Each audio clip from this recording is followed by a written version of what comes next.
Nous sommes à l'hôpital de Dieu. La maladie est un état, la mort est un esprit. On peut être en bonne santé et mourir le premier. Ce matin, par la grâce de Dieu, nous voulons encore revenir dans vos maisons pour vous parler de ce thème très important que nous avons commencé et notre troisième partie de la guérison divine. Lorsqu'on parle de la guérison divine, nous parlons de l'intervention de Dieu dans une maladie. Et quand on parle de maladie, nous voyons deux aspects. Donc la maladie qui est attachée à notre esprit et la maladie qui est attachée à notre corps. Bon, aujourd'hui, nous voulons aborder le deuxième facteur, parce que la dernière fois, nous avons parlé de facteurs relationnels. Et aujourd'hui, nous parlerons de facteurs personnels. Donc, l'élément important que nous devons avoir pour que nous puissions vivre la guérison divine. Pour cela, nous allons lire dans Jérémie 17, le verset 14. Jérémie 17, verset 14. La Bible dit: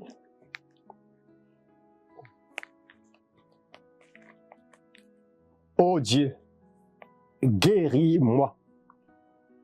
L'Éternel, et je serai guéri.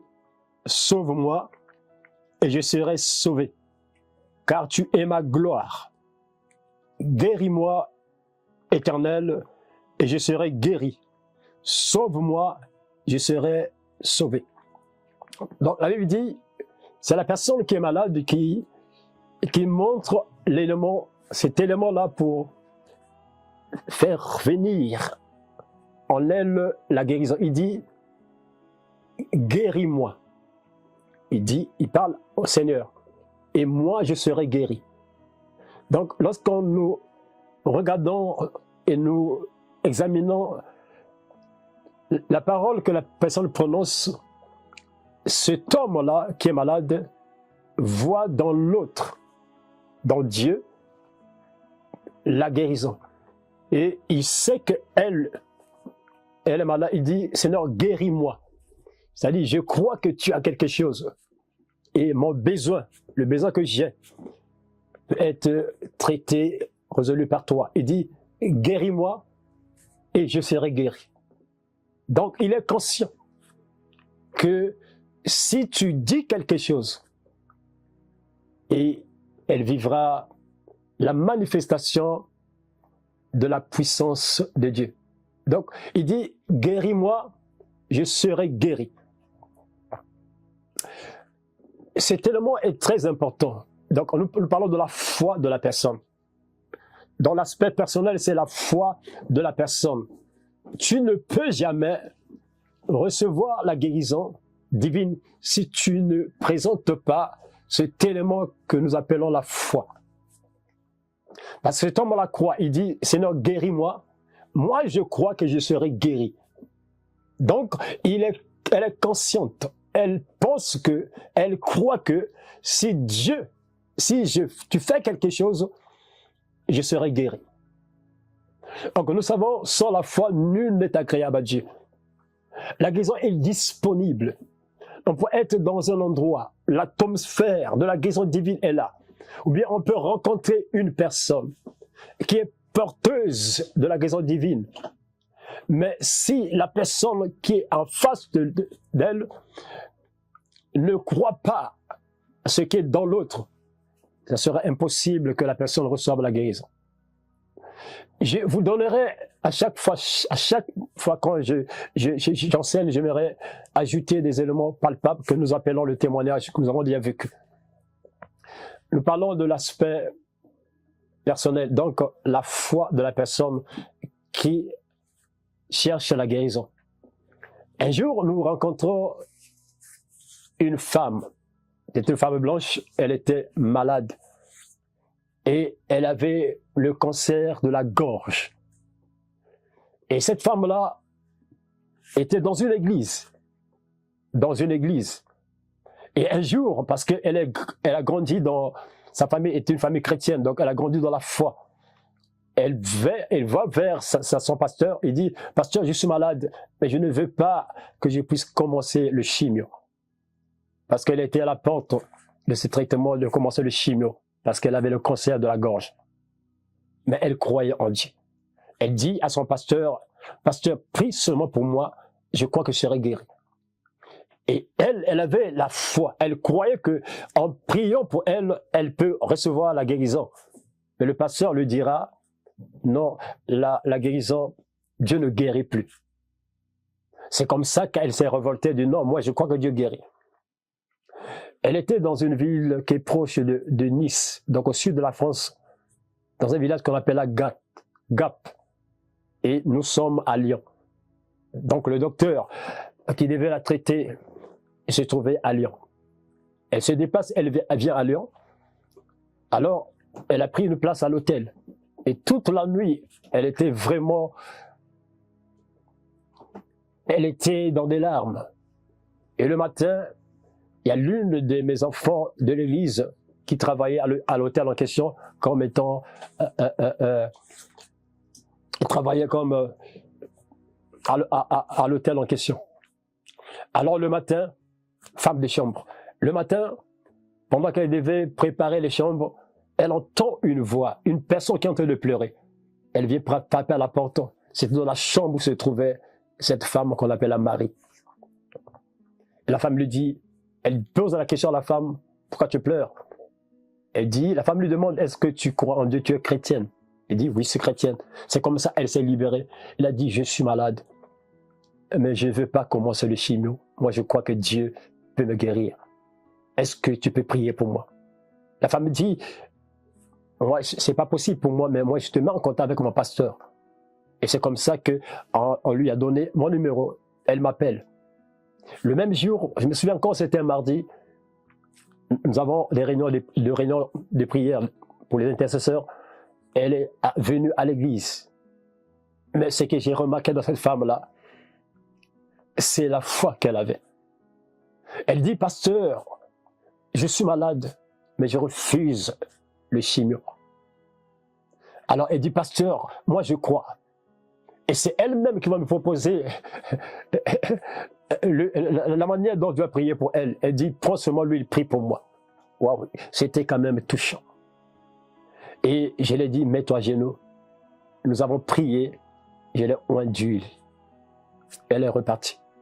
Mais ce que j'avais constaté en elle, c'est une femme qui avait la foi. Donc l'aspect personnel, la foi, c'est comme la lecture que nous venons d'écouter dans Jérémie 17, verset 14, il dit, oh Dieu, guéris-moi. Il dit, je serai guéri. Donc cette femme-là a vu aussi, si tu pries pour moi, si tu m'oins d'huile, je serai guéri. Je me souviens encore, c'était en décembre. Elle est rentrée chez elle. Après quelques temps, le 25 décembre, je n'oublierai jamais ça. Alors, dans sa prière le matin, cette femme-là, elle fait une prière. Elle dit, Seigneur, peux-tu me donner un cadeau de Noël? Waouh! Elle dit, peux-tu me donner un cadeau de Noël le 25 novembre? Décembre plutôt, dans sa prière.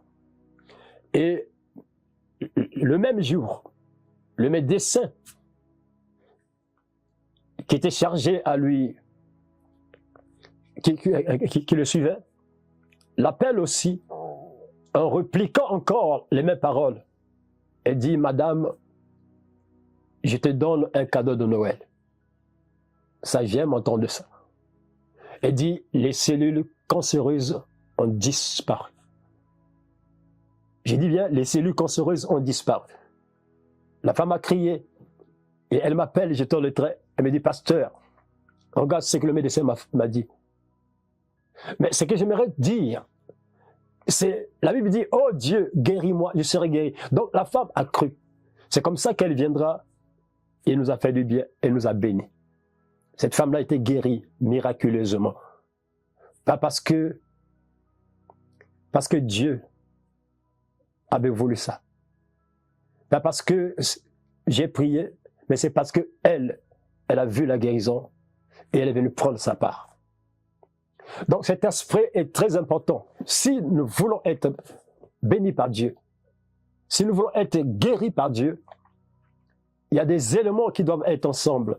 Mais parmi les éléments, nous parlons de l'aspect de la foi de la personne.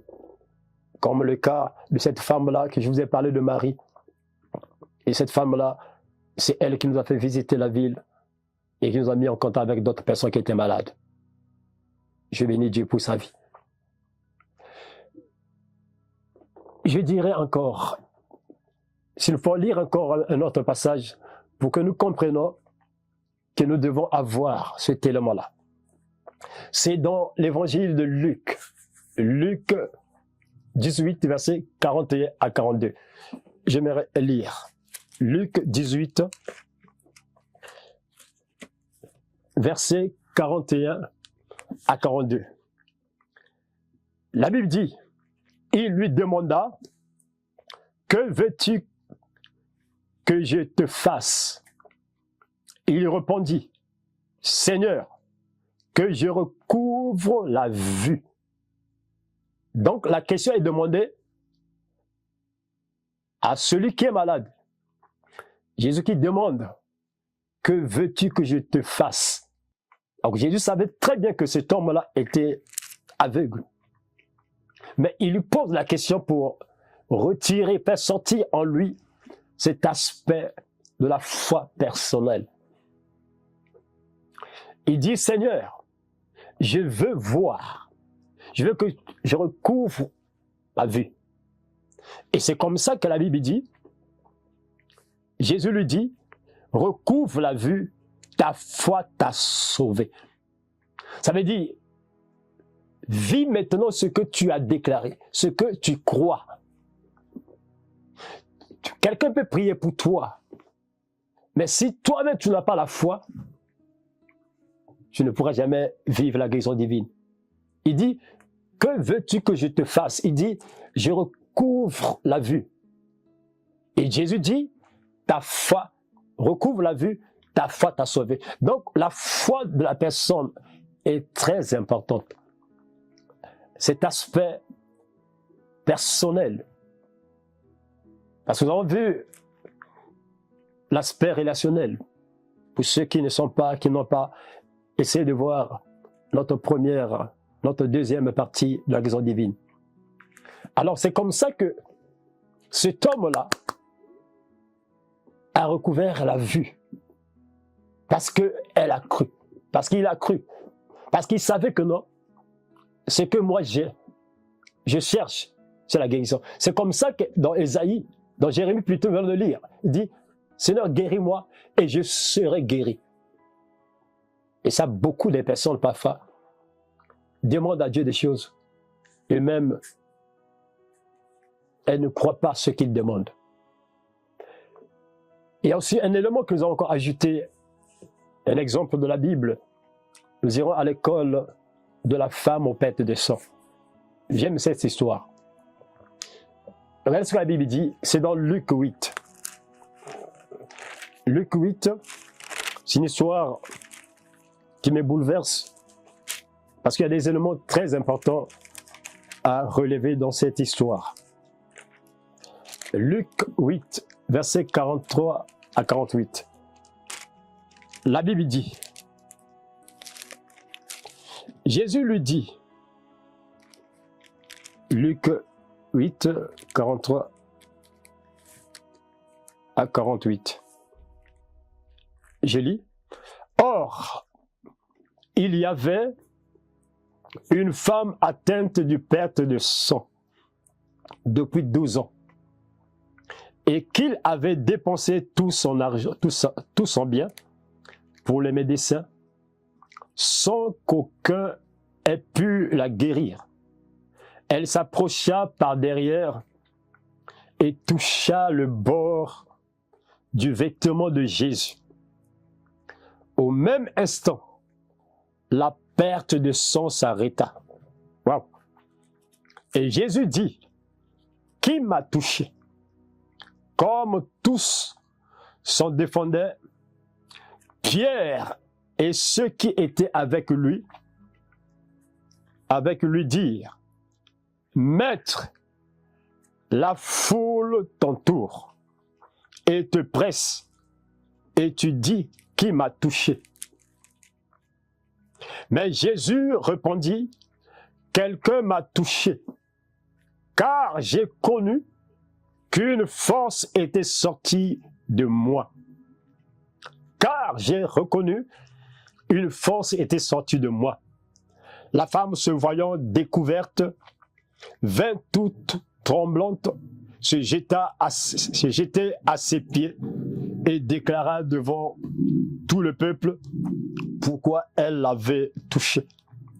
Et comme elle avait été guérie à l'instant, Jésus lui dit, ma fille, ta foi t'a sauvée, va en paix. Gloire au Seigneur.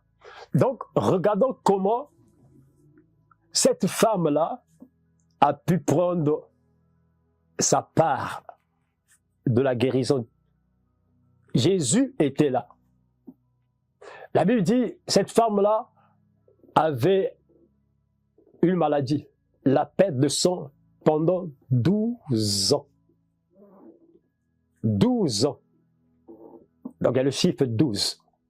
Donc, pendant 12 ans, elle était malade. Mais elle essayait à chercher la solution en utilisant plusieurs voies.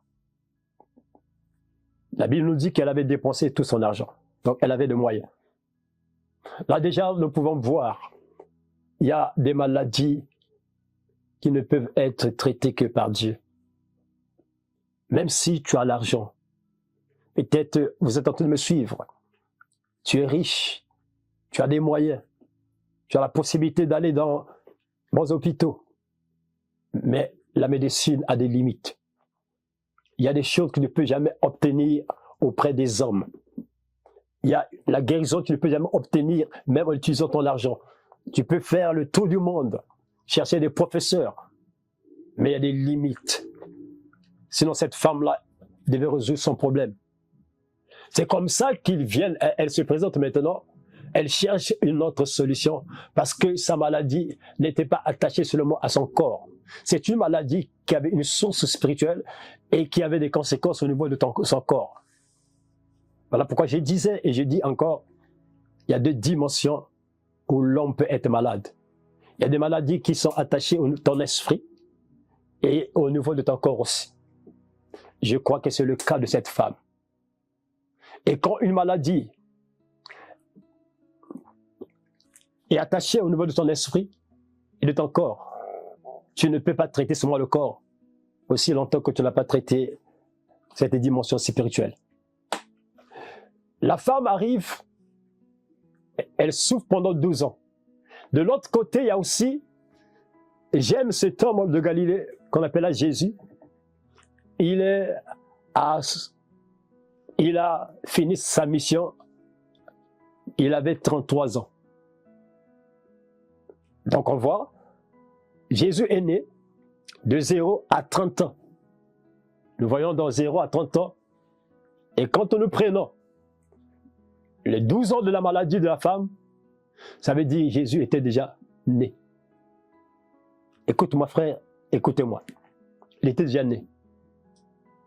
Donc la maladie de la femme, cette femme a vécu sa maladie. Elle vit dans sa maladie pendant que Jésus est né. Mais de 0 à 30 ans, quand vous prenez 0 plus 3, nous avons 3 ans. Quand vous prenez 12, il y a 1 plus 2, vous avez 3 ans.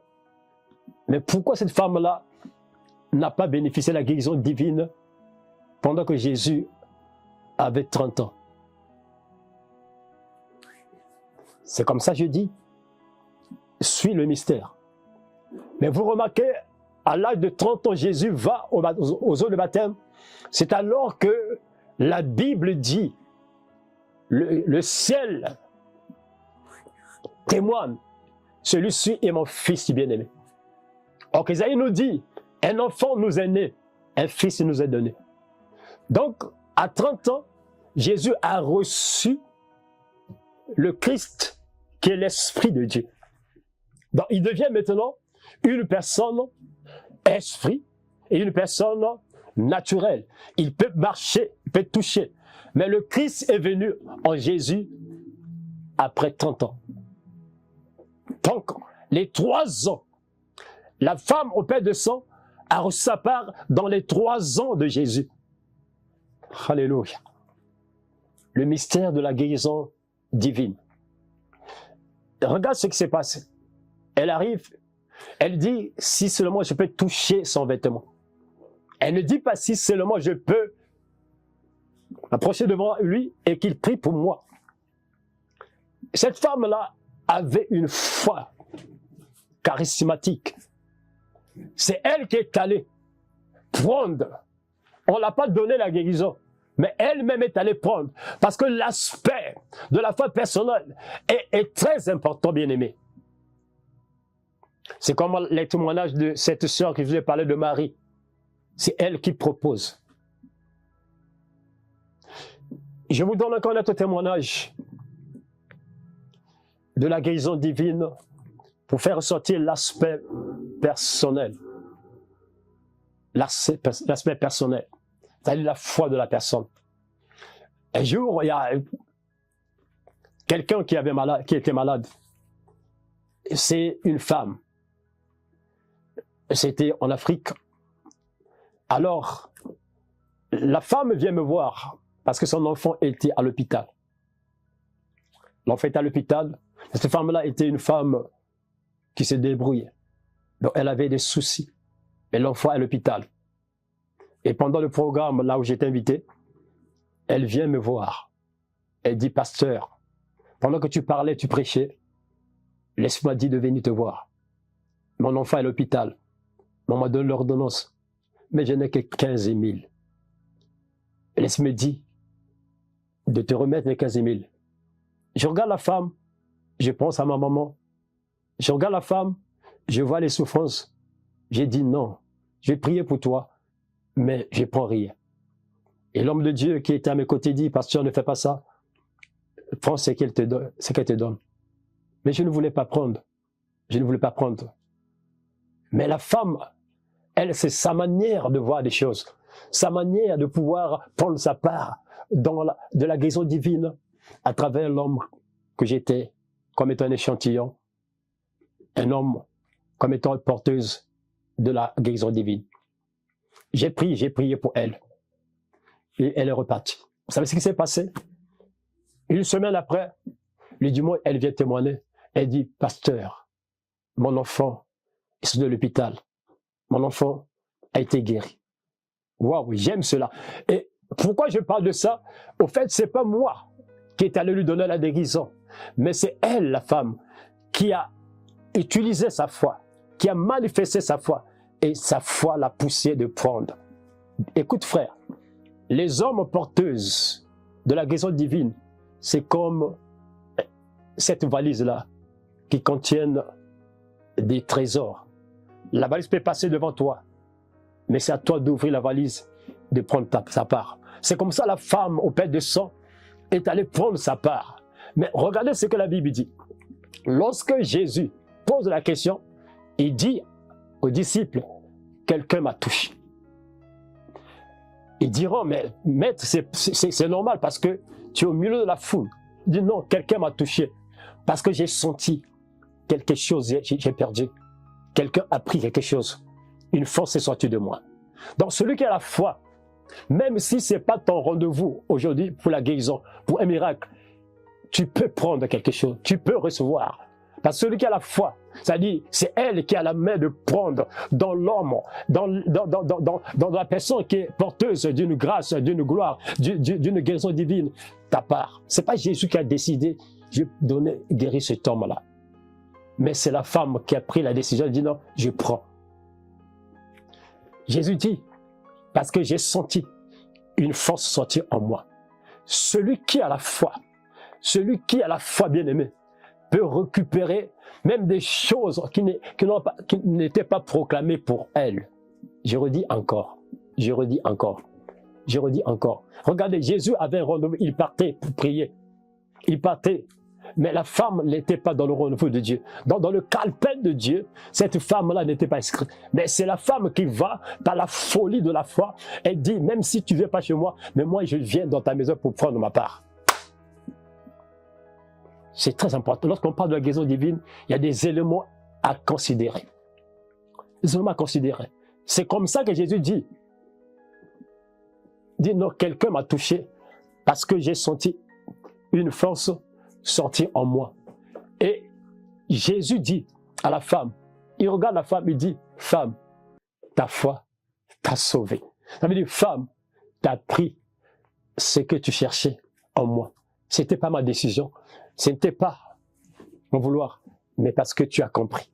C'est comme ça que, bien aimé, nous devons être. Je ne sais pas si pendant que nous sommes en train de parler, il y a quelqu'un peut-être qui est en train de suivre aussi, qui est à l'hôpital. Je ne sais pas là où tu es en prison, je ne sais pas là où tu es peut-être dans ta maison et que tu as un problème. Tu peux prendre ta part. Mais comment, pasteur, quand tu écoutes la parole, tu peux dire, ça c'est ma part, je la reçois. Je vous dis, je le dis encore, il n'y a aucune chose Dieu peut faire si la personne que tu es n'accepte pas que Dieu fasse quelque chose. Je dis encore, il n'y a aucune chose que Dieu peut faire dans ta vie si toi-même l'as concerné, tu n'acceptes pas que Dieu fasse quelque chose. Pourquoi? Dieu peut le faire, mais il ne le fera pas. Pourquoi? Parce que Dieu veut travailler avec les hommes. Dieu veut collaborer avec des hommes. C'est comme ça, bien aimé, dans cette troisième partie, et nous allons retenir ces trois éléments. Jérémie 17, quand on dit, ô Dieu, guéris-moi, je serai guéri. Et nous avons vu comment ces deux écoles, l'homme qui était aveugle a recouvert sa vue parce que elle a manifesté la foi. La personne a manifesté la foi. Et la femme au perte de sang, elle a eu sa part parce que elle a utilisé ces facteurs-là qui est la foi personnelle.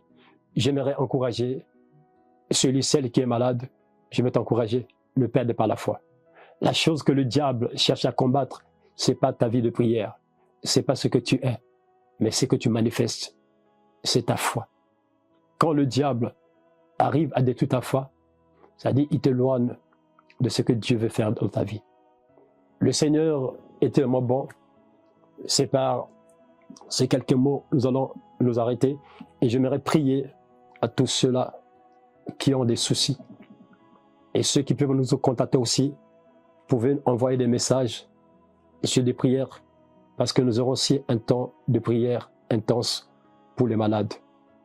Je prie que maintenant que le Seigneur, le Dieu de grâce, le Dieu qui m'a guéri sur le lit de l'hôpital, le Dieu de mon alliance, le Dieu qui m'a visité, je te prie, Seigneur, d'étendre ta main maintenant dans la vie de cette femme, dans la vie de cet homme qui est malade. Je ne sais pas de quoi il souffre, mais je sais quelque chose. Tu as dit que par tes médecins nous sommes guéris. Je maudis cette maladie. Je commande à cette maladie de dégager maintenant au nom de Jésus-Christ. Ce démon de maladie, je te commande de lâcher maintenant la partie que tu as retenue au nom de Jésus-Christ. Que le ciel s'ouvre dans la salle où se trouve. Je prie maintenant que le miracle rentre. Je brise le pouvoir de cette maladie. Je détruis ce mal à la racine dans le nom de Jésus-Christ. Seigneur, touche maintenant cette femme qui pleure, cet homme qui pleure, cet enfant qui est en train de pleurer parce qu'on a déclaré une maladie incurable. Je sais une chose, à l'hôpital de Dieu, il n'y a pas de maladie incurable. Peut-être que tu as essayé, tu es allé dans un hôpital, maintenant que tu es devant l'hôpital de Dieu, c'est Dieu qui intervient, qu'il intervient maintenant là où tu es. Même si tu es en prison, mais ton esprit n'est pas emprisonné. Voilà pourquoi j'ai pris que la guérison rentre dans la salle où tu te trouves et qui te touche. Je déclare maintenant l'arrêt immédiat de cette maladie. Toute manifestation de cette maladie soit maintenant vaincue au nom de Jésus-Christ. Que la grâce te soit accordée. Que le Dieu de ma guérison te fasse du bien. Tu témoigneras et tu célébreras l'Éternel. Il a dit, je ne mourrai pas, je vivrai, je raconterai les merveilles de Dieu. Tu raconteras ce que Dieu a décidé, ce qu'il a fait. Sois béni au nom puissant de Jésus-Christ. Je suis votre humble serviteur, le pasteur Cyr, de l'Église Royaume de Dieu. Nous sommes à Lyon et c'est là que nous servons le Seigneur.